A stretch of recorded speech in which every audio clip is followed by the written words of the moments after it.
Hello दोस्तों, मैं Sunil Sutar, junior account assistant Indian railway, आप सभी का अपने यूट्यूब चैनल एसएस क्लासेस पे स्वागत करता हूं। दोस्तों, आज अपने 30 जनवरी की सेकंड शिफ्ट का एग्जाम करेंगे। इससे पहले अपने 29 जनवरी तक के जितने भी शिफ्ट में एग्जाम हुए हैं उन सभी को अपने कर लिया है। तो आज अपनी सेकंड शिफ्ट करेंगे। इसकी फर्स्ट शिफ्ट अपने कर ली है 30 की। तो आपको बता दूं दोस्तों, अगर आपने एनटीपीसी के सीबीटी 1 की क्लासेस नहीं लगाई है तो इसके जितने भी टेस्ट है देखो 29 जनवरी तक के शिफ्ट तक के अपने टेस्ट कर लिए हैं। तो अगर आपने टेस्ट नहीं लगाए हैं तो प्लेलिस्ट बनी हुई है, इस चैनल पे विजिट करें, प्लेलिस्ट में जाके यहाँ से सारे टेस्ट लगा सकते हैं। तो आपको बता दूं साथ में ही ये सीबीटी 2 की क्लासेस भी मैंने करवा रखी है दोस्तों। काफी टेस्ट है, बहुत अच्छा लेवल है इसका भी, तो ये भी आप लगा लीजिए। और अब की बार दोस्तों ध्यान रखना, एनटीपीसी का लेवल काफी चेंज हो गया है, ठीक है। तो इसके अंदर अब की बार एग्जाम में क्वेश्चन थोड़े से बढ़िया लेवल के आएंगे। तो ये सोच के मत जाना कि सीबीटी 1 है, अच्छे लेवल की तैयारी करके जाना, तो कहीं भ्रम में ना रहे, ठीक है। तो सारे के सारे बढ़िया लेवल के क्वेश्चन है, सीबीटी 1 के लगाओ, सीबीटी 2 के लगाओ, और भी जो क्वेश्चन मिलते हैं अपने करेंगे तो वो आप लगाते रहो। तो आपको इसके अंदर सारे की सारी बढ़िया तैयारी हो जाएगी। तो मैथ्स में आपको कोई प्रॉब्लम नहीं आएगी, ठीक है दोस्तों। चलिए क्लास को स्टार्ट करते हैं। अगर आप चैनल पे नए हो तो चैनल को सब्सक्राइब कर लें और बेल आइकन पे क्लिक कर लें, जिससे आपको वीडियो की नोटिफिकेशन समय पर मिलती रहे। दोस्तों, वीडियो को रोका करो और क्वेश्चन को करने की कोशिश किया करो, ठीक है। उसके बाद उसका सोल्यूशन देखा करो।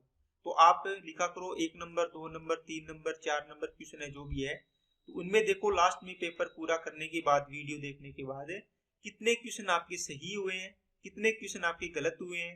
फिर देखो इसमें कि क्या आपका पोजीशन इसमें बन रही है, और कमेंट बॉक्स में आंसर किया करो कि सर इतने सवाल मेरे सही हुए हैं, इतने गलत हुए।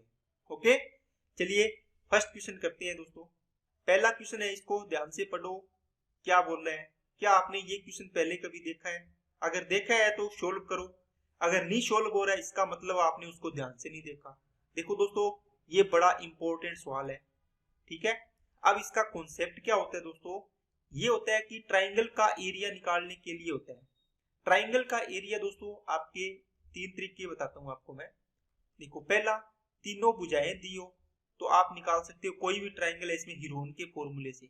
ऐसे निकालते हो a plus B plus C by 2, अर्ध परिमाप होता है, ठीक है। फिर इस s से आप फॉर्मूला एरिया निकालते हो त्रिभुज का। क्या निकालते हो? s, s minus A, s minus B, s minus C से निकालते हो ना। दूसरा तरीका दोस्तों, 1/2 इंटू आधार इंटू क्या होता है? ऊंचाई होता है, ठीक है। तीसरा तरीका, जब दोस्तों आधार ऊंचाई नहीं दी हो, तीनों भुजाएं नहीं दी हो, 2 भुजाएं दी हो, तीसरी भुजा मान लो ये सी वाली पूछी हो, तो क्या करोगे? या फिर इसको सी रख लो, ये मान लो आपको पूछी हो, ये गिवन हो दोनों, ठीक है, ए और बी, और इनके बीच का कोण गिवन हो थीटा। अगर ये दोनों भुजाएं गिवन है, ये कोण दिया हुआ है मान लो कोई भी है, तो वो एग्जाम वो नहीं लगेगा। इसके अंदर कोसाइन फॉर्मूला से अपने क्या निकालते हैं? एरिया निकालते हैं। अब कोसाइन फॉर्मूला क्या होता है दोस्तों? ये होता है क्या? Cos theta. कोसाइन है तो कोस थीटा में आएगा। जो भुजाएं गिवन है ए और बी, जिनके भुजाओं के बीच का कोण दिया है वही भुजाएं लेनी है। तो इसके बीच का दिए तो ए स्क्वायर प्लस बी स्क्वायर करना है, माइनस क्या करना है? तीसरी भुजा जो गिवन नहीं है, डिवाइड बाई क्या होता है? 2 ए क्या आएगा? बी आएगा। जो भुजाएं गिवन है उन्हीं का गुणा होता है और उन्हीं का स्क्वायर का प्लस होता है, तीसरी माइनस करनी होती है। अब ये फॉर्मूला इसमें देखो, 2 भुजाएं दी है 7 और 8, इसका मतलब 7 का स्क्वायर प्लस 8 का स्क्वायर। तीसरी भुजा आपको ज्ञात करनी है, इसको सी को सी स्क्वायर कर दो। 2 ए बी दोनों का गुणा है, 2 इंटू 7 इंटू 8 हो गया। कोस 60, देखो थीटा कितना है? 60, तो कोस 60 लिख दो। इसकी वैल्यू कितनी होती है? 1/2 इक्वल टू कितना आएगा?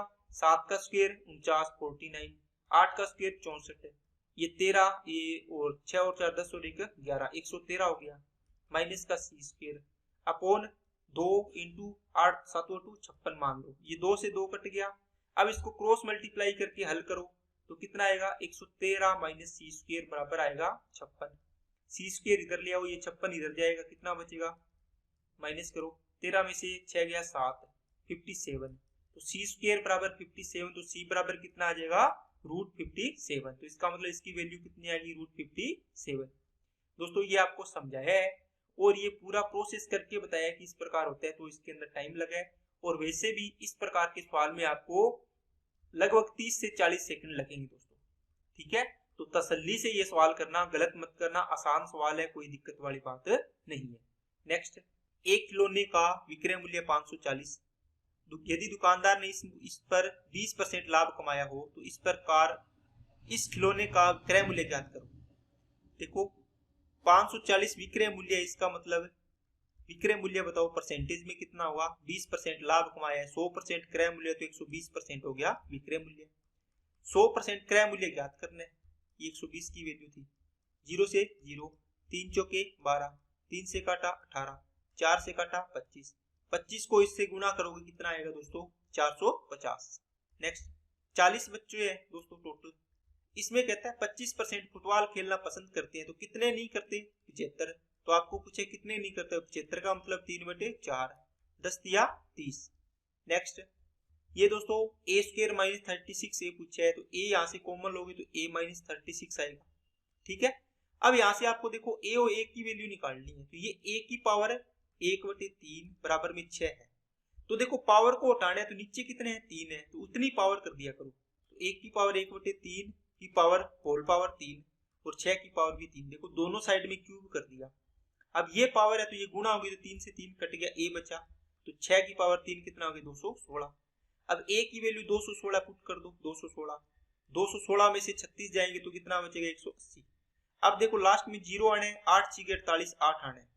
अब बताओ इसको करने से नेगेटिव आएगा क्या, नहीं आएगा, इसमें आ नहीं रहा है, तो 80 लास्ट में इसमें आ रहा है, आंसर हो जाएगा।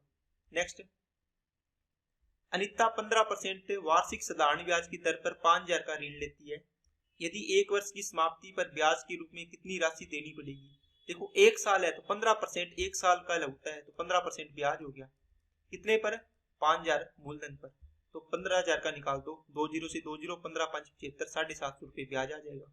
नेक्स्ट, ये इंपॉर्टेंट सवाल है दोस्तों, ठीक है। कुछ बच्चे तो इसको देखते ही आगे स्किप करके निकल जाएंगे, लेकिन आसान सवाल है। देखो आपने एक चीज पढ़ी होगी, कोट 90 माइनस थीटा, क्या होता है दोस्तों, झट से आपका जवाब आएगा सर tan थीटा होता है, या फिर tan 90 माइनस थीटा होता है, वो क्या होता है, तो वो बोलोगे आप सर कोट थीटा होता है। tan कोट में, कोट tan में होता है, साइन कोस में, कोस साइन में होता है ना, आपने पढ़ा होगा। तो दोस्तों इसको ना π/2 है, तो π/2 का मतलब क्या है, पाई की वैल्यू 180 लिखो, क्या लिखो 180, डिवाइड कितना है 2 है, तो 2 से इसको काटोगे कितना आएगा, 90 आएगा, तो ये डिग्री में आ जाएगा, ठीक है ना। तो π/2 की वैल्यू 90 डिग्री होती है, तो इसका मतलब क्या हुआ, इसकी जगह अपने क्या लिख सकते हैं, tan theta, tan theta equal to 1/√3।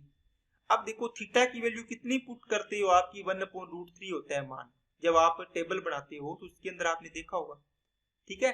तो ये थीटा की वैल्यू कितनी पुट करोगे, tan 30 का मान होता है दोस्तों 1/√3, तो थीटा की वैल्यू कितनी आएगी 30। अब आपको पूछा है कोस थीटा, तो कोस 30 डिग्री की वैल्यू कितनी होती है, √3/2, तो ये आंसर हो गया। 352 सेंटीमीटर लंबाई और 100 सेंटीमीटर चौड़ाई वाले एक आयताकार क्षेत्र में लगाने के लिए 10 सेंटीमीटर और 8 सेंटीमीटर चौड़ाई वाले कितने टाइल्स की आवश्यकता होगी। दोस्तों एक आपका कमरा है, ठीक है, लंबाई चौड़ाई मान लो 352 सेंटीमीटर दी है और ये कितनी दी है, 100 सेंटीमीटर का चौड़ाई है। अब कहते हैं इस कमरे के अंदर क्या लगानी है, टाइल्स लगानी है, मान लो इस साइज की टाइल्स लगा रहे हो आप, है ना, पूरी पूरी आनी चाहिए, इधर भी इस प्रकार लगा रहे हो, पूरी पूरी आनी चाहिए। आप देखोगे सर, क्या देखोगे, देखो दोस्तों कि सर इसके अंदर कितनी टाइल्स आएगी। देखो टोटल आपको जब भी संख्या निकालनी हो, n का मतलब संख्या, टाइल्स की संख्या, तो बड़ा एरिया डिवाइड बाई क्या होता है, छोटा एरिया। अब बड़ा एरिया का मतलब क्या हो दोस्तों, बड़ा एरिया किसका है, कमरे का, कितना 352 इंटू कितना 100। इस पूरे के अंदर देखो कितने बाई कितने की, एक टाइल कितना एरिया कवर करेगी इसमें से, ये कितना 10/8, 10 8 80, इसका मतलब 10 इंटू 8 इतना क्षेत्रफल कवर करेगी एक टाइल। तो कितनी टाइल आएगी, संख्या निकल जाएगी, 0 से 0 काट दो, 8 चौके 32, 8 चौके 32, 10 को 440 से गुणा करो, 440 टाइल्स आपका आंसर आ जाएगा, ठीक है दोस्तों। नेक्स्ट, एक ऐसा पाइथागोरस ट्रिक जिसका छोटा सदस्य कितने 8 है। तो दोस्तों 8 15 और 17 का ट्रिपलेट होता है, ठीक है। अगर याद है तो आप डायरेक्ट आंसर लगाओगे, आगे निकल जाओगे। अगर आपको नहीं पता सबसे छोटा सदस्य कितना है 8, सभी में देखो 8 8 है। तो आपको चेक करना पड़ेगा क्या होता है पाइथागोरस ट्रिक, ये होता है कि सर आधार स्क्वायर प्लस लंब स्क्वायर बराबर कर्ण स्क्वायर। अब देखो 8 10 12 सबसे बड़ी भुजा कौन सी है इन तीनों में की लास्ट वाली, इसका मतलब ये हमेशा कर्ण है या हाइपोटेनस है। ठीक है, जो भी आप समकोण त्रिभुज बनाते हो इसमें ये भुजा होती है हाइपोटेनस, ये सबसे बड़ी होती है। ठीक है ना, तो सबसे बड़ी भुजा देखते ही आपको पता चल जाएगी ये कर्ण है। तो इनमें चेक करो, जिसे आपको नहीं पता, मान लो कोई ऐसा ट्रिपलेट आ गया, तो 8 का स्क्वायर प्लस 10 का स्क्वायर बराबर होना चाहिए 12 के स्क्वायर के, 8 का स्क्वायर प्लस 10 का स्क्वायर बराबर होना चाहिए 12 के स्क्वायर से। ये बराबर नहीं है तो ये नहीं है। इसको करोगे तो 8 का स्क्वायर प्लस 15 का स्क्वायर बराबर किसके 19 के स्क्वायर के, ये भी बराबर नहीं है। अब इसको करोगे 8 का स्क्वायर प्लस 15 का स्क्वायर बराबर क्या आएगा 17 का स्क्वायर आएगा। इसको सोल्व करके देख लेना चाहिए, ये ट्रिपलेट होता है। ठीक है, अब मान लो आपको दे दिया सबसे छोटा सदस्य 9 है, तो आप देखोगे 9 40 41 का एक ट्रिपलेट होता है, तो ये आंसर हो जाएगा। बात समझ में आ रही है क्या? ठीक है, एक 7 24 25 ये भी ट्रिपलेट होता है। ठीक है, तो इस प्रकार आपको कोई भी ट्रिपलेट दे सकता है और आपको पूछ सकता है। नेक्स्ट, ये दोस्तों क्या है, अगर इसका मान पूछे तो इसको देखते ही आगे निकल जाएंगे आते, तो ये इंपॉर्टेंट सवाल में आएगा, बहुत अच्छा सवाल है। देखो है सिंपल कैसे, जैसे मैंने आपको बोला साइन थीटा इक्वल टू कितना दोस्तों 1/√2 है। आपको पूछूं कि सर थीटा की वैल्यू बताओ बच्चों, आप बोलोगे सर थीटा की वैल्यू 45 डिग्री होगी, क्योंकि साइन 45 का मान क्या होता है 1/√2 होता है। ठीक है, इसी चीज को इसने घुमा के लिख दिया, यहाँ थीटा लिख दिया और ये साइन इधर ले गया, साइन इनवर्स हो गया, 1 क्या आएगा √2 आएगा। ठीक है, क्योंकि दूसरी साइड में जाएगा तो नेगेटिव साइन हो जाता है ना, पावर नेगेटिव हो जाती है, ये चीज इसके अंदर लगी है। इसी चीज को घुमा के लिखोगे तो साइन थीटा इक्वल टू 1/√2 होता है। तो अगर आपको पूछे, इसमें उल्टा पूछता है कि थीटा की क्या वैल्यू, किस वैल्यू पर ये मान होता है, या आप इसको लिखोगे साइन थीटा इक्वल टू 1/√2, तो कितने पर होता है 45 डिग्री पर। अब 45 डिग्री यहाँ पर आंसर नहीं है तो इसको चेक करना पड़ेगा। 45 को π/180 से गुणा कर दिया करो, क्योंकि रेडियन में आ गया, 45 चौके 180 π/4 आ गया आंसर। नेक्स्ट, 10,000 की राशि है, 15% साधारण ब्याज है दोस्तों 2 साल के लिए, तो 15 दूनी 30% तो सिंपल इंटरेस्ट हो गया। ठीक है, आपको पूछे अमाउंट तो कितनी हो जाएगी 130%। अब देखो मूलधन कितना है 10,000, तो 10,000 का 130% निकाल दो, कितना आएगा 13,000 आंसर आ जाएगा आपका। ओके, नेक्स्ट, ये सवाल इंपॉर्टेंट, अच्छा सवाल, कॉन्सेप्ट वाला बढ़िया सवाल है दोस्तों। देखो आपको यहाँ पे x की वैल्यू दी है कितनी 7 + 4√3, आपको पूछा √x + 1/√x, इसका मतलब पहले आपको इसका रूट निकालना पड़ेगा। अब इस प्रकार की संख्या का रूट कैसे निकालते हैं दोस्तों, देखो x बराबर 7 + 4√3 है, तो दोस्तों इसका मतलब ये है ना, ये इस फॉर्म में दिया हुआ है a² + b² + का 2ab। अब देखो a² किया b² किया तो कोई ये रूट वाली टर्म्स तो आएगी नहीं, क्योंकि स्क्वायर करने से रूट हट जाएगा, तो इनका एडिशन है, ये तो देखो 7 है a² + b²। अब इनका 2ab है, ये कितना है 4√3 है, तो इसके अंदर 4√3 लिखोगे तो इसमें से देखो फॉर्मूले का 2 है, ये तो इसमें से निकालो। पहले आपने क्या किया 2 × 2√3 लिख दिया, इसमें से 2 लेके बाहर, ये तो फॉर्मूले का, इसको छोड़ दो। अब आपको इसको देखो ये AB है, इसमें से AB में से देखना है कौन सा A बनेगा कौन सा B बनेगा। इसके अंदर 3 केस बनेंगे दोस्तों A और B के। देखो 2√3 है, ये पूरे का पूरा क्या बन जाए 2√3A बन जाए, तो दूसरा कितना होगा, इसको इसके गुणा में 1 लगा सकते हो कि सर ये हो सकता है। दूसरा केस क्या बन सकता है दोस्तों √3 हो सकता है, या फिर इसको बना दो, इसको 1 बना दो, इसको 2√3 बना दो। तीसरा केस क्या बनेगा, ये 2 हो जाएगा, ये √3 हो जाएगा। चौथा केस क्या बनेगा, ये √3 हो जाएगा, ये 2 हो जाएगा। बात समझ आई क्या? इसके अलावा कोई केस बन सकता है क्या? नहीं बनेगा। ठीक है ना। अब आपको देखना क्या है, a² + b² किसके बराबर आना चाहिए 7 के। देखो इसका स्क्वायर करो, 2 का स्क्वायर 4 हो जाएगा, 2√3 का होल स्क्वायर करोगे ना तो 4 × 12 और 1 13 आएगा, इससे तो a² + b²। ये बता रहा हूँ दोस्तों, कॉन्सेप्ट सीख लो, बहुत इंपॉर्टेंट सवाल है ये। इसका करोगे तो भी कितना आएगा 13 आएगा, देखो a² + b²। ठीक है, ये भी नहीं आना क्योंकि अपना तो 7 आना चाहिए, ये भी नहीं है, ये भी नहीं है। इसका करो 2 का स्क्वायर 4, √3 का स्क्वायर 3, तो 4 और 3 कितना हो गया 7 हो गया। इसका करोगे तो भी 3 और 4 कितना आएगा 7। तो आप इनको a b आगे पीछे ले सकते हो, लेकिन इन दोनों से आ रहा है, इसका मतलब a ये ले लो, b ये ले लो, b ये ले लो, a ये ले लो, कोई फर्क नहीं पड़ना। तो इसका मतलब क्या हुआ कि 2 प्लस ए प्लस बी का होल स्क्वायर करोगे तो ये चीज आ जाएगी पूरी की पूरी। इसका मतलब आपने इसके टुकड़े कर लिए। अब इसको मैं छोटे तरीके से समझाता हूँ आपको कि कैसे अपने इसको किया है। ये मैंने पूरे आपको बढ़ा के बता दिया कि इस तरह तरीके से अपने इसके बढ़ाते हैं। क्या 4 रूट कितना है दोस्तों 3 है, ये x की वैल्यू है। ओके, अब इसमें से आपने a और b को ढूंढ लिया, इसमें से 2 आपने अलग निकाल दिया, यहाँ पर 2 है, इसका मतलब 2 रूट 3 आया, आपने इसके फैक्टर बना दिए। तो 2 प्लस, अब यहाँ पे क्या होता है, ये a प्लस बी का होल स्क्वायर बनाना है अपने को, तो 2 प्लस रूट 3 का होल स्क्वायर बन गया जो आपने ये बनाया है। तो ये x के इक्वल है। अब आपने दोनों साइड में इसका रूट कर दिया, यहाँ भी रूट कर दो, 2 प्लस एक्स रूट 3 का होल स्क्वायर है, तो ये तो रूट x बन गया। ये कितना आ गया 2 प्लस रूट 3 आ गया। अब दोस्तों यहाँ पे रूट x है और 1 अपॉन रूट x है, तो कितना आएगा 1 अपॉन रूट x, इसका उल्टा कर दो, 1 अपॉन 2 रूट 3 हो जाएगा, 2 प्लस रूट 3।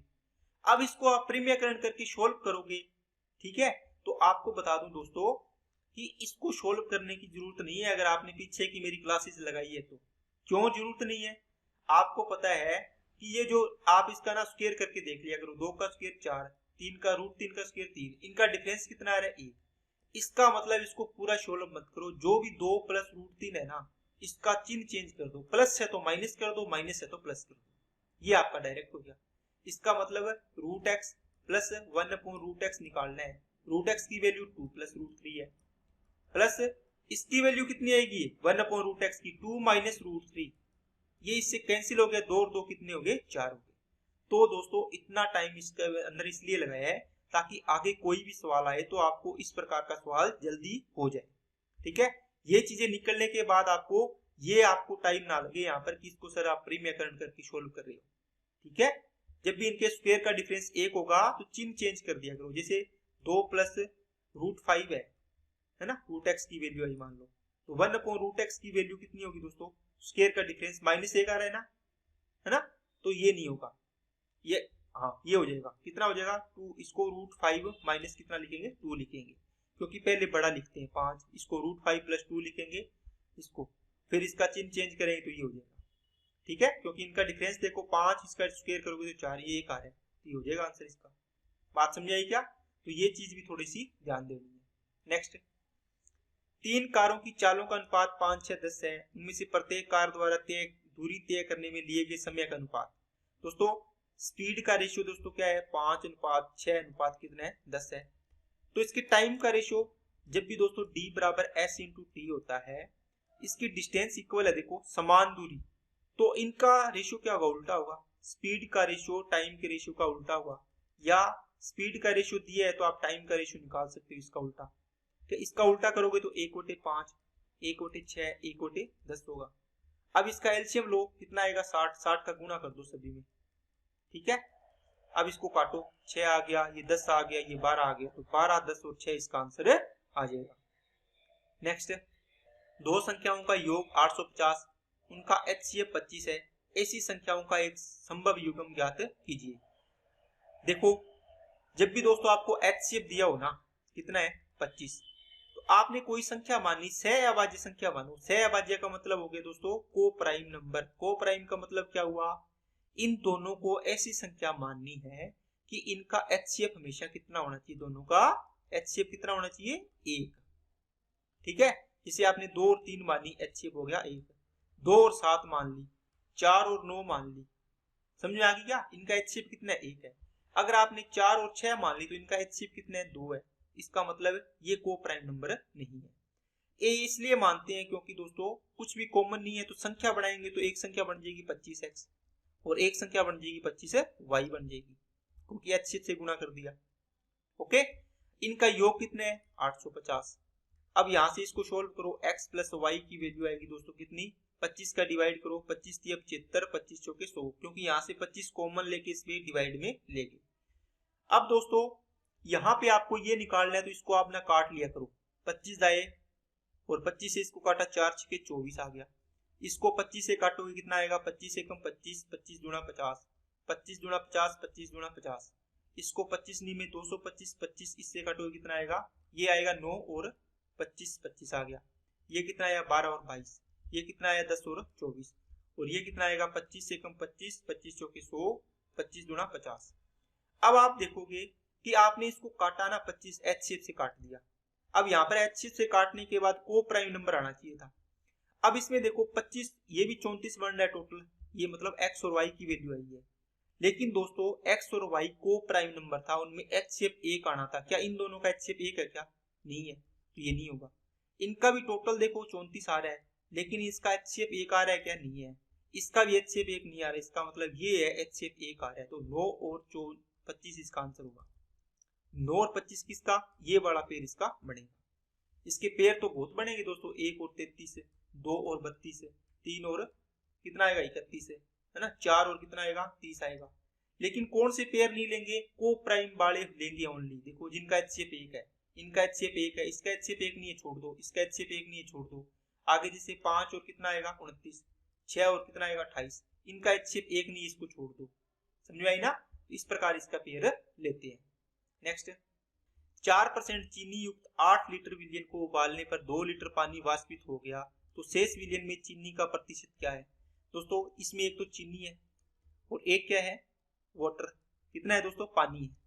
अब बताओ, इसने कहा है कि दोनों में से चीनी का 4% है, तो ये कितना है? 96% है। अब ये कहता है कि पानी उठ गया इसमें से 2 लीटर, क्या इसमें चेंज आया? क्या कुछ नहीं चेंज आया, तो 4% का 4% ही रहेगा। इसका 4 सॉरी ये चेंज हो जाएगा ना, परसेंटेज चेंज होगा। इसने पूछा कि कितना परसेंट हो जाएगा। अब देखो इसका मतलब इसकी ओरिजिनल मात्रा तो सेम ही रहेगी। अब मान लो आपके पास एक डिब्बा है, इसमें एक तो ए के पास ए व्यक्ति और एक बी व्यक्ति है। इसके पास मान लो 20 कंचे है, इसके पास मान लो 15 कंचे है।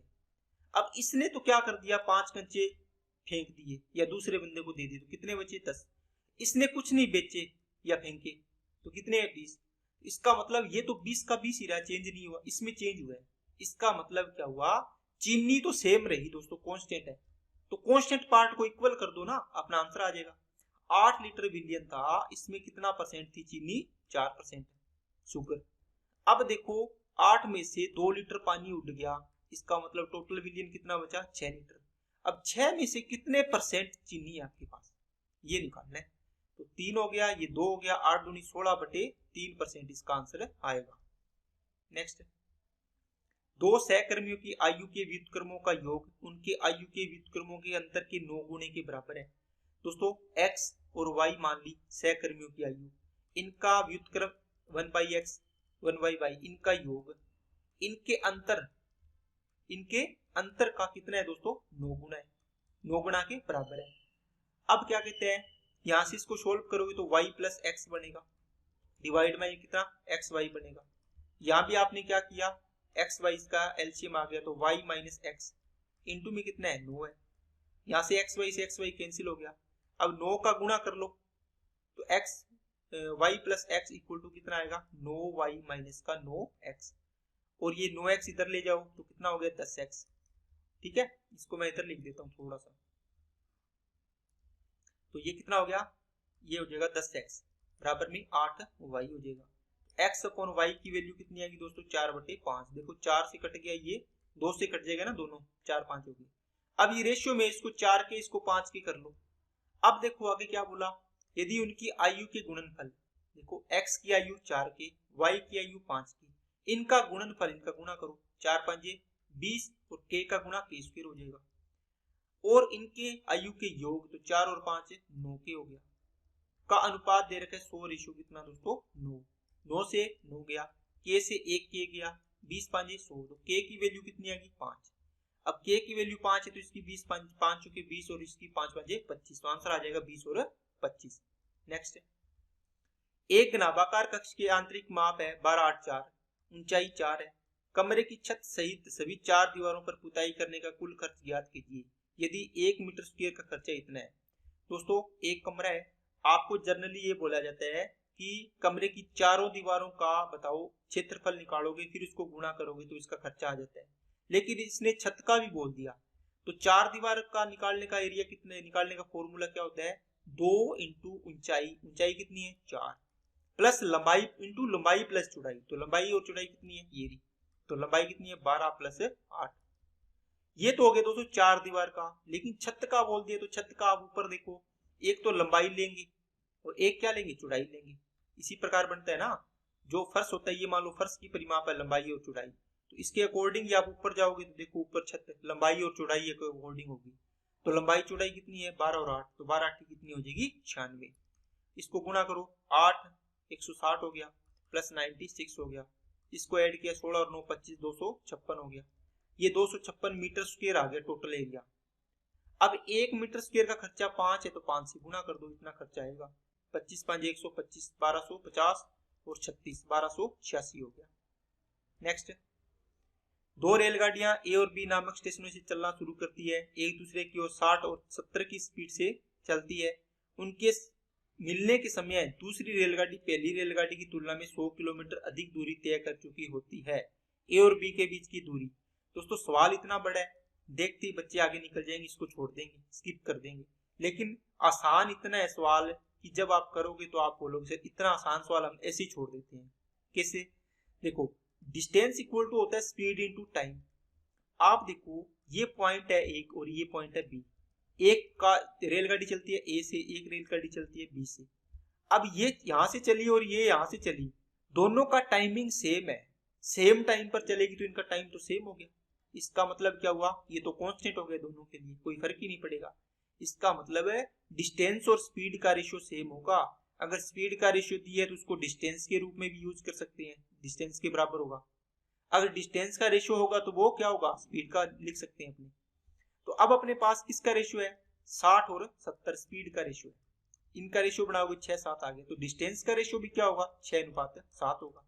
इसका मतलब ये पहली रेलगाड़ी है, दूसरी रेलगाड़ी 7 चली है, मान लो यहां से लेके यहां तक चली है, कितनी 7 चली है। ये यहां से यहां तक चली है कितनी 6।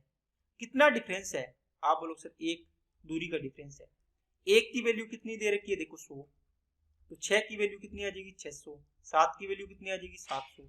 लेकिन टोटल पूछे, टोटल कितनी होगी 6 और 7 है 13, तो 13 की डायरेक्ट वैल्यू निकाल दिया करो, कितनी आ जाएगी 1300 किलोमीटर। आंसर आ जाएगा 3। नेक्स्ट, 4 अंकों की वह बड़ी से बड़ी संख्या जो 66 से पूर्णतः डिविजिबल है। 66 देखते ही दोस्तों आपको पता होना चाहिए 2 × 3 × 11 के मल्टीपल बन गया। 2 का नियम क्या होता है, इकाई अंक। देखो इकाई अंक सभी 2 से डिविजिबल है, ये नहीं है, ये कट गया। 3 से चेक करने का नियम, संख्या के अंकों का योग 3 से डिविजिबल होना चाहिए। तो सबसे बड़ी संख्या देखनी है, सबसे बड़ी तो ये होती है, लेकिन गिवन ऑप्शन में से देखनी है दोस्तों। गिवन ऑप्शन में सबसे बड़ी कौन सी दिए गए जो ऑप्शन है इसमें सबसे बड़ी ये है, इसको चेक करो। क्या 3, देखो 9 और 9 इनके अंकों का योग करो, 9 आती छोड़ दिया करो क्योंकि इसमें तो 3 का भाग जाना ही है। 6 और 6 12, इसमें भी जा रहा है, इसका मतलब है 3 का भाग जा रहा है, इसका भी जा रहा है, इसका भी जा रहा है, इसका और चेक कर लो 11 का। 11 को 9 से किया 99, फिर 0 लगा के 66 में भी जा रहा है। या फिर इसको 11 को चेक करने का नियम क्या होता है दोस्तों, संख्या के अल्टरनेट अंकों का योग 9 और 6 15, इन दोनों का योग भी 15, इनका अंतर क्या होना चाहिए 0 या 11 का मल्टीपल होना चाहिए। तो 11 का मल्टीपल है, देखो 0 आ गया, इसका मतलब डिविजिबल है ये संख्या। ये ना होती तो फिर अगले वाली इससे जस्ट छोटी चेक करते जो भी ऑप्शन में है। नेक्स्ट, 2 संख्याएं इस प्रकार है कि छोटी संख्या में 5 जोड़ने पर बड़ी संख्या प्राप्त होती है। दोस्तों एक है C फॉर छोटी संख्या, B फॉर बड़ी संख्या। छोटी संख्या में 5 जोड़ा तो बड़ी संख्या प्राप्त हुई B, है ना। अब C को इधर लेके आओगे तो B - C = 5 आएगा, तो इसको ऐसे लिख लो।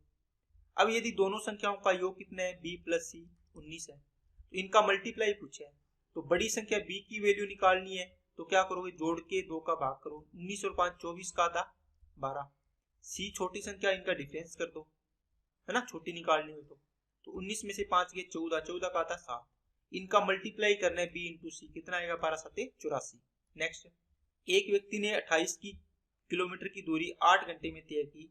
उसने यात्रा का कुछ भाग 2 की स्पीड से पैदल चलकर और शेष भाग 6 की स्पीड से साइकिल द्वारा तय किया। पैदल चलकर तय की दूरी ज्ञात करनी है। दोस्तों इसमें एलिगेशन लगा लो, कैसे, इसकी स्पीड दी है किससे, पैदल, और किससे दी है, साइकिल से। आपने पैदल 2 की स्पीड से, साइकिल से 6 की स्पीड से, ओवरऑल बताओ कितनी स्पीड से गया।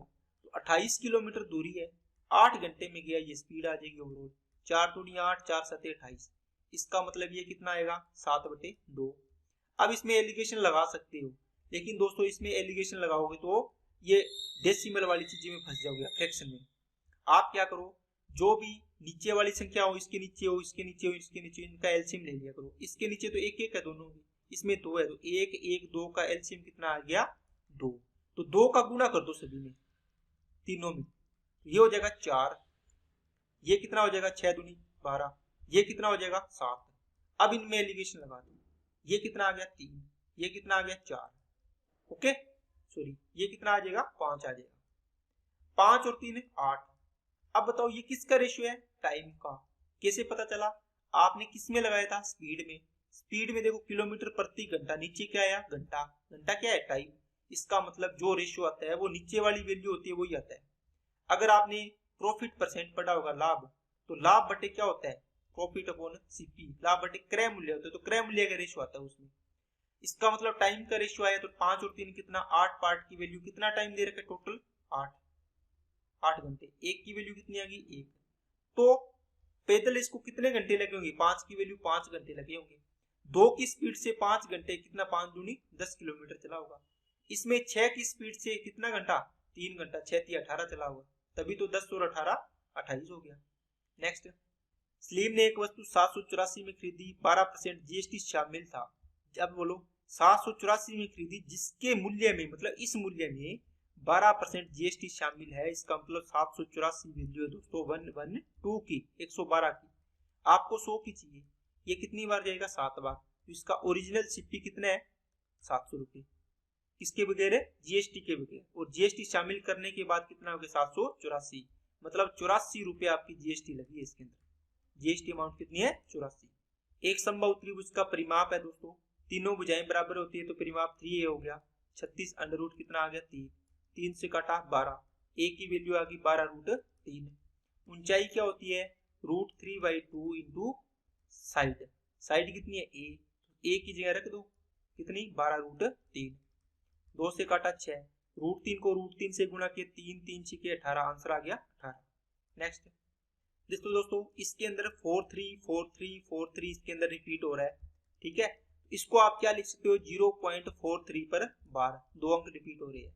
इसको वापस आप चेंज करके कैसे लिख सकते हो 43/99, ठीक है। तो ये इसका आंसर आ जाएगा, क्योंकि जितनी अंकों पर बार होता है उतने 9 आते हैं। नेक्स्ट, दो व्यक्तियों की आयु का अंतर 15 वर्ष है। 5 वर्ष पूर्व बड़े व्यक्ति की आयु छोटे व्यक्ति की आयु से दोगुनी थी, तो वर्तमान आयु बताओ। एक है बड़ा, एक है छोटा। 5 साल पहले दोस्तों 3 चीजें बनाती हैं अपनी, प्रेजेंट, पास्ट और फ्यूचर। 5 साल पहले तो प्रेजेंट से 5 साल होता है। बड़े व्यक्ति की आयु छोटे की दोगुनी, छोटा 1 साल का था तो ये कितने साल का था 2 का, मतलब इससे दोगुनी थी। अब देखो इनका अंतर कितना था 1, 1 की वैल्यू तो दे रखी है दोस्तों कितनी 15, ये रहा। तो इसकी कितनी हो जाएगी 15 दूना 30, इसकी 15 एकम 15। अब देखो ये 5 साल पहले थी, तो प्रेजेंट में आओगे तो 5 साल ऐड कर दो, इसमें ये 20 साल का हो जाएगा और ये 35 साल का हो जाएगा, तो आंसर हो जाएगा 35 और 20। नेक्स्ट, 3000 रुपये दोस्तों टोटल, इसमें 50 रुपए के, 100 रुपए के और 10 रुपए मूल्य वर्ग के नोट है। 50 रुपए का नोट है, 100 रुपए का नोट है, 10 रुपए का नोट है। तो 100, 50 और 10 के नोटों के अनुपात क्रमशः कितने हैं 100 रुपए के, 50 रुपए के और किसके 10 रुपए के नोटों का अनुपात कितना है 5, 8 और 10 है। तो दोस्तों ये क्या है फेस वैल्यू, भी कितने रुपए का नोट है, ये क्या है कॉइन की संख्या। इनको मल्टीप्लाई करोगे तो आपके पास क्या आएगी अमाउंट आएगी, टोटल रुपए आएंगे। जैसे आपके पास 100 रुपए के 5 नोट है तो कितने रुपए हो जाते हैं 500। अगर 500 रुपए की 10 नोट है तो कितने रुपए हो जाएंगे 5000 रुपए हो जाएंगे। करते हो ना इसे, आपको पता चल जाता है। तो ये कितने हो जाएंगे 500 रुपए, ये 8 5 40, 400 रुपए, ये कितने 100 रुपए। टोटल बताओ कितने हो गए रेशियो में 500, 900, 1000। तो 1000 की वैल्यू दे रखी है दोस्तों कितनी 3000। कितना गुना हो गया 3 गुना। आपको पूछा क्या है 1 की वैल्यू 3 आ गई ना। आपको पूछा है 50 रुपए मूल्य वर्ग के नोटों की संख्या कितनी है, संख्या का अनुपात कौन सा है ये रहा 8। तो 8 की वैल्यू निकालो, 8 दिया 24 नोट है। अगर आपको 100 के पूछे होते तो 5 की वैल्यू निकालते, तो 5 दिया 15 होते। ये कितने होते 10, 1 की वैल्यू 3 तो 10 की वैल्यू 30 नोट, ठीक है ना। नेक्स्ट, यदि किसी वस्तु का अंकित मूल्य 45% की छूट पर विक्रय मूल्य और 30% और 20% की 2 क्रमिक छूट के बाद विक्रय मूल्य का अंतर 84 रुपए तो अंकित मूल्य। दोस्तों इससे पहले एक चीज समझो, मैंने बोला कि 100 रुपये एक क्या है, एमआरपी प्राइस है। किसी शर्ट का प्राइस क्या है, एमआरपी कितना है उस पर, 100 रुपये। अब एक दुकानदार है, आपने मान लो रेड टेप से खरीदा, ठीक है, एक आपने प्यूमा से खरीदा। इसने बोला कि मैं चलो 50% छूट दूंगा, इसने बोल दिया मैं 45% छूट दूंगा। तो इसका विक्रय मूल्य कितना होगा, एसपी। आप बोलोगे सर 100 रुपए की है, 100 का 50% छूट दे दी तो 50 रुपए में देगा। ये 100 में 45 की छूट दे देगा तो 55 रुपए में देगा। तो विक्रय मूल्य का अंतर कितना हो गया, 5 रुपए हो गया। हो गया कि नहीं हो गया? इसका तो 50 रुपए लगे, इसमें 55 रुपए लगेंगे, तो 5 रुपए का अंतर हो गया इसके एसपी में। बात समझ आ गई क्या? अब इसने क्या किया कि 100 रुपए अंकित मूल्य, एक ने 45% बोल दिया कि मैं तो एक छूट दे रहा हूं 45% की, इसका मतलब इसका एसपी कितना होगा, 55। अब दूसरा व्यक्ति है, इसने क्या किया, इसने आपको घुमा दिया, दूसरे शोरूम वाले ने, इसने 30% छूट दी है और एक 20% दी है। अब आप इसको करते रहो, आपको लगेगा चलो 30 की दे दी, 20 की दे दी, 50 दे दी इसने, तो इसने 45 ही दी है। लेकिन दोस्तों जब इसको सोल्व करके देखोगे छूट कैसे होती है, तो 30 plus 20 minus 30 into 20 divide by कितना, 100। इफेक्टिव रेट निकालते हो ना छूट का, डिस्काउंट परसेंटेज कितना आएगा, 50 में से देखो 6 जाएंगे, कितने आएंगे, 44। आपने लगाया होगा ये अगर पढ़ा है तो। इसका मतलब इसकी एकल छूट लिखते ना दोनों को करके, तो ये तो 44% ही छूट दी है इसने। कितनी दोस्तों, 44%। अब बताओ कौन सी छूट जाता है, ये वाली, है ना। तो ये कितना है इसका विक्रय मूल्य होगा, 100 रुपए में से 44 छूट दी तो 56 में बेचेगा। इनका अंतर कितना है, एक की वैल्यू 84, तो 100 की वैल्यू अंकित मूल्य पूछे तो 8400 हो जाएगा। हुई ना बात है। तो ये चीजें दोस्तों ध्यान रखा करो। अगर आपको ये चीजें पता होगी तो आप शोरूम में या कहीं भी कोई चीज लेने जाओगे तो आपको पता रहेगा कौन सा आपको बुद्धू बना रहा है, ठीक है। नेक्स्ट, 6 और 20 के एलसीएम और एचसीएफ। एचसीएफ कितना होगा दोस्तों, कितना, 1 नंबर आंसर आएगा, देखो 2 आएगा एचसीएफ, और 6 और 20 का सबसे बड़ी संख्या 20 है ना, तो 20 का डबल करो 40, 20 का टेबल पढ़ो, 20 दिए 60, 20 चौके 80। तो देखो 6 का डिवाइड इसमें जा रहा है क्या, नहीं जा रहा है ना, तो ये नहीं होगा। 6 का इसमें जा रहा है क्या, नहीं जा रहा। 6 का इसमें जा रहा है, जा रहा है। तो 20 का तो टेबल है ही, और 6 का हो जाएगा, मतलब 60 क्या हो जाएगा, एलसीएम हो जाएगा। बाकी आप ऐसे निकाल सकते हो, दो संख्याओं का गुणा बराबर होता है एलसीएम इंटू एचसीएफ के। तो एलसीएम ज्ञात करना है, एचसीएफ आपने देख लिया कितना आया था, 2, 2 से इसको काटा 10, 10 के 60। तो कोई भी तरीका आप लगा सकते हैं। नेक्स्ट, यदि किसी शहर की कुल जनसंख्या 2.5 लाख है तो शहर में अभियंताओं की संख्या लगभग कितनी है। दोस्तों अभियंता का मतलब ये रहा, ठीक है, इंजीनियर 65 डिग्री है। अब डिग्री के अंदर है, इसका मतलब है शहर की कुल जनसंख्या दे रखी है आपको डिग्री में, तो 360 मानोगे आप, और टोटल में कितनी दे रखी है, 2.5 लाख रियल में। समझ में आ गई क्या बात। अगर परसेंटेज में दिया होता तो 100% के इक्वल करते अपने इसको 2.5 लाख को, लेकिन अब डिग्री में दी है। 360 की वैल्यू इतनी है, आपको 65 डिग्री की वैल्यू निकालनी है। तो 25000 डिवाइड बाई 65, सॉरी 36 जीरो, मतलब 360 इंटू में 65 डिग्री की वैल्यू निकालनी है आपको। इसको सोल्व करो दोस्तों, 45,000 आएगा इसके नजदीक, ठीक है। नेक्स्ट, किसी त्रिभुज की तीनों माध्यिकाओं की लंबाई, बहुत इंपॉर्टेंट सवाल दोस्तों, एसएससी में आता है ये सवाल, और रेलवे वालों में देखो एनटीपीसी ने दे रखा है इसका। दोस्तों मैंने आपको मेंसुरेशन पढ़ाया था, उसके अंदर आपको ये बताया था मैंने, ठीक है। एक नॉर्मल ट्राइंगल है, कोई भी एबीसी है, ए इसको यहाँ नहीं, अगले पेज पे बताता हूँ। देखो एक ट्राइंगल है दोस्तों, कोई भी, मान लो ए है, बी है और सी है। इसके अंदर आपने क्या किया दोस्तों, इसके अंदर आपने माध्यिकाएं खींची है। क्या खींची है, ये पहली माध्यिका एम ए, ये दूसरी माध्यिका मान लो पॉइंट, ये पार्ट बराबर है दोस्तों, थोड़ी टेढ़ी हो गई है, चलो बना ही देता हूँ सही, ठीक है। ये दूसरी माध्यिका एम बी, ये क्या हो जाएगी, एम बी, और तीसरी माध्यिका ये जाएगी दोस्तों कितनी, एम सी। और ये कॉन्सेप्ट मैंने पढ़ाया था, ये बड़ा ट्राइंगल है पूरा, कौन सा ट्राइंगल ए बी सी, इसका area, area of triangle A B C, और एरिया ऑफ ट्राइंगल किसका, माध्यिकाओं से बने त्रिभुज का एरिया, माध्यिका से बने। इनका आपको रेशियो बताया था मैंने, कितना था, 4/3, 4:3। या आप इसको ऐसे लिखते थे, त्रिभुज ए बी सी का एरिया है का क्षेत्रफल, ओरिजिनल ट्राइंगल का। अब ये कैसे बनता है आपको बताया था, 4/3 गुणा होता है किसके, माध्यिकाओं से बने त्रिभुज के क्षेत्रफल का कितना गुणा होता है, 4/3 गुणा।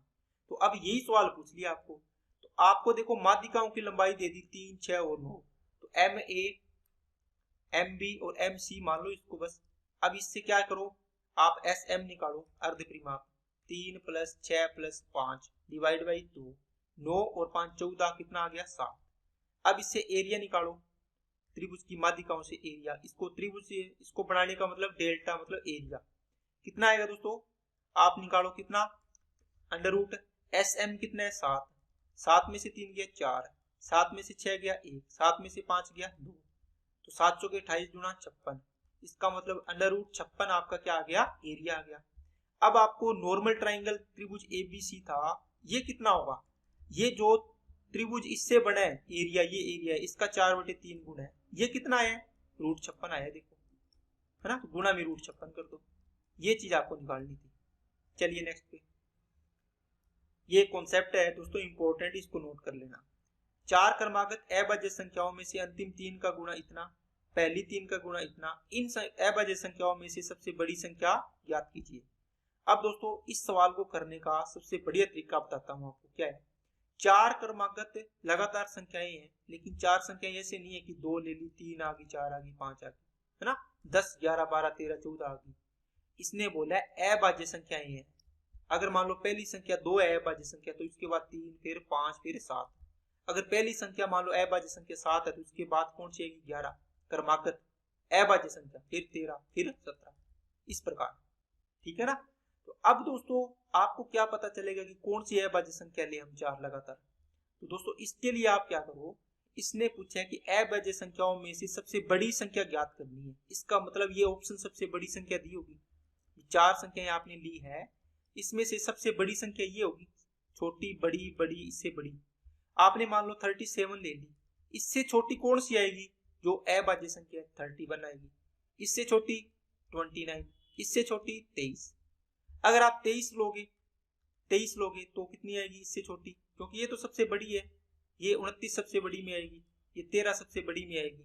इसके बाद आप ये संख्याएं ज्ञात कर सकते हो, इसकी 4 संख्याएं ज्ञात कर सकते हो, कितनी आएगी 19, फिर 17, फिर 13, इसमें कितनी आएगी दोस्तों 23 आएगी, फिर 19 और फिर 17, 13 लिए तो कितनी आएगी 11 आएगी, 7 आएगी और 5 आएगी। अब आपको देखना है, चारों ऑप्शन मैंने लिख दिए कि कौन सी संख्या इसमें सही है।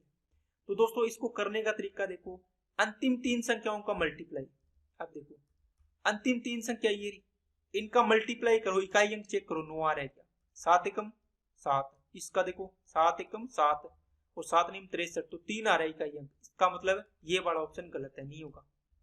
इसके अंतिम 3 का गुणा करो, 3 एकम 3 9 27, 7 दूनी 7 49, इकाई अंक कितना आ रहा है 9 आ रहा है, ठीक है। अब अगले वाला कॉन्सेप्ट चेक करो, इसका मतलब चांस है, इसमें भी 9 आ रहा है पहली 3 का, तो पहली 3 ये रही, 9 7 63, 3 आएगा इकाई अंक, 3 तिया 9, इसमें भी आ रहा है 9, इसका मतलब ये ऑप्शन अपना सही होगा। अगर आपको और विश्वास तरीके से ट्रस्टेड सही करना है, भी देखना है भी सही है या नहीं, तो आप गुणा करके देख लो इसको तीनों को, या इस वाले को करके देख लो, ठीक है। आगे वालों को चेक करोगे, इसका इकाई अंक ही नहीं आएगा ना, 9 3 27, 7 9 63, इसका इकाई अंक कितना आ रहा है 3 आ रहा है, ये देखो 9 आ रहा है, ये नहीं होगा। 3 एकम 3 3 7 21, इसका इकाई अंक 1 आ रहा है, तो ये नहीं होगा, तो आंसर हो गया आपका ये वाला। नेक्स्ट, ये सवाल दोस्तों मैं आपको इसलिए इस तरीके से करवा रहा हूँ, आपको ऐसे नहीं करवा रहा कि बस जो सवाल है उसका सोल्यूशन करवा दिया और आगे निकल गया। मैं ऐसे करवा रहा हूँ कि कल को दोबारा ये सवाल आए इस प्रकार के, कोई भी सवाल करवा रहा हूँ, तो वो आपको ऐसे ना लगे सर कैसे होगा ये। अब ये सवाल मैं आपको करवा के निकल जाता, आपको पता ही नहीं चलता कि कैसे की है, लेकिन अब आपको पता रहेगा सर इसको ऑप्शन से इस प्रकार अपने चेक कर सकते हैं। नेक्स्ट, दी गई सभी कक्षाओं में लड़के और लड़कियों के कुल प्राप्तांकों का औसत अंतर ज्ञात करें। दोस्तों कितनी कक्षा है, 1 2 3 4 5 6, ठीक है। इसका मतलब एवरेज 6 का डिवाइड करोगे, दोनों में 6 6 है, बॉयज और गर्ल्स में, आप करोगे बॉयज का टोटल और डिवाइड बाई 6, एवरेज निकल गया। गर्ल्स का टोटल डिवाइड बाई 6, इनका एवरेज आ गया, ये एवरेज है बॉयज का, ये है गर्ल्स का, इनका डिफरेंस करना है। नीचे सेम है तो दोस्तों ये क्यों करो बार बार, ये 6 लगा दो नीचे। बॉयज का टोटल लिखो माइनस गर्ल्स का टोटल कर दो, इनका अंतर अपने आप बन जाएगा बस। अब करो 80, 160, 160 और 200, 290, 290, 360, 360, 430, तो बॉयज का टोटल 430 आ गया। गर्ल्स का कितना आएगा? 60 और 70 130, 130 और 60 190, 250 और 330 390, 390, कितना आ गया? 40 डिवाइड बाई 6, 20 और ये कितना 3, तो कितना आ गया दोस्तों? 20/3, 6.67। नेक्स्ट, किस कक्षा में लड़कों के प्रदर्शन और लड़कियों के प्रदर्शन का अनुपात 3:2 है? दोस्तों ये बॉयज है देखो और ये गर्ल्स है, इनका देखना है किस कक्षा में। 5वीं कक्षा में बॉयज 80 है, ये 60 है, तो देखो बॉयज का अनुपात 3 का मल्टीपल है, तो 3 का मल्टीपल है क्या? 80 3 का मल्टीपल नहीं है, ये नहीं होगा। यहाँ भी 80 है, नहीं होगा। यहाँ 40 है, ये भी 3 का मल्टीपल है, नहीं होगा। ठीक है, इसमें देखो 90 हो रहा है, इसमें करके देखो 30 3 90, 30 दूनी 60, 3 2 आ रहा है, इसका मतलब ये आंसर हो गया 8वीं कक्षा। नेक्स्ट, शिक्षकों की तुलना में लिपिकों की संख्या कितनी गुनी है? दोस्तों मान लो मैंने बोला ए बी, ए की तुलना में, आपको ये पूछा, ये सवाल मैं ये देता, ए की तुलना में बी कितने गुना है, तो आप क्या करते बताओ? किसकी तुलना में, किससे तुलना कर रहे हो? आप पूछ रहे हो वो बी है ना, वो ए की तुलना में कितने गुना है, तो ए नीचे आएगा। जिससे तुलना कर रहे हो, किससे तुलना कर रहे हो? ए की तुलना में, ए नीचे आ गया। अब इसके अंदर ये क्वेश्चन थोड़ा सा मिस्टेक दिया हुआ है, आपको पूछे शिक्षकों की तुलना में, तो शिक्षक क्या आएंगे? नीचे आएंगे। किसकी? लिपिक मतलब क्लर्क, क्लर्क की संख्या। टीचर की तुलना में किससे तुलना कर रहे हो? टीचर से, तो टीचर नीचे आएगा। और क्या? क्लर्क पूछ रहे हो, तो इनका रेशियो देखो, टीचर और क्लर्क का कितना है? क्लर्क कितने हैं? 70 है, और टीचर कितने हैं? 80 है। इनका रेशियो आएगा 8:7। अब टीचर की वैल्यू है 8, इसकी वैल्यू है 7। अब 7/8 करोगे तो इसको जब डिवाइड करोगे 0.875 आएगा। ये आंसर आना था इसका ये, लेकिन इन्होंने ये इसको गलत कर रखा है, इसका आंसर ये दे रखा है। ये कब आएगा? ये पूछता क्लर्क की तुलना में टीचर की संख्या कितने गुना है, तब आता है इसका आंसर कितना, ये वाला। अब यह क्या करते, ये क्लर्क नीचे आता, टीचर ऊपर आता। समझ आई क्या बात? तो ये दोस्तों आज की क्लास थी आपकी। आपको अगर वीडियो अच्छी लगी है तो दोस्तों लाइक करना, क्योंकि इसमें जो भी मैंने कॉन्सेप्ट करवाए हैं, जो भी तरीका समझाने का, पेपर में करने का बताया है, वो एक्चुअल आपको लगाना हो। क्योंकि मैंने भी पेपर पास किए, तो इसमें ऐसे नहीं है कि बस ट्रिक लगा दी, हर सवाल में ट्रिक नहीं लगती। बस आपकी स्पीड, आप बार बार इस प्रकार की प्रैक्टिस करोगे तो स्पीड बनती जाती है, और आपका पेपर में स्पीड ऑटोमेटिक इंक्रीज हो जाती है, आपको पता ही नहीं चलता पेपर कब हल हो गया। ठीक है ना? तो आज की क्लास में इतना ही रखते हैं। वीडियो अच्छी लगी तो लाइक करना, और चैनल को सब्सक्राइब नहीं किया तो चैनल को सब्सक्राइब करें। अपने दोस्तों के पास भी दोस्तों इसको ज्यादा से ज्यादा शेयर करें, ताकि उनको भी इस प्रकार की वीडियो का लाभ मिले। Okay, thank you.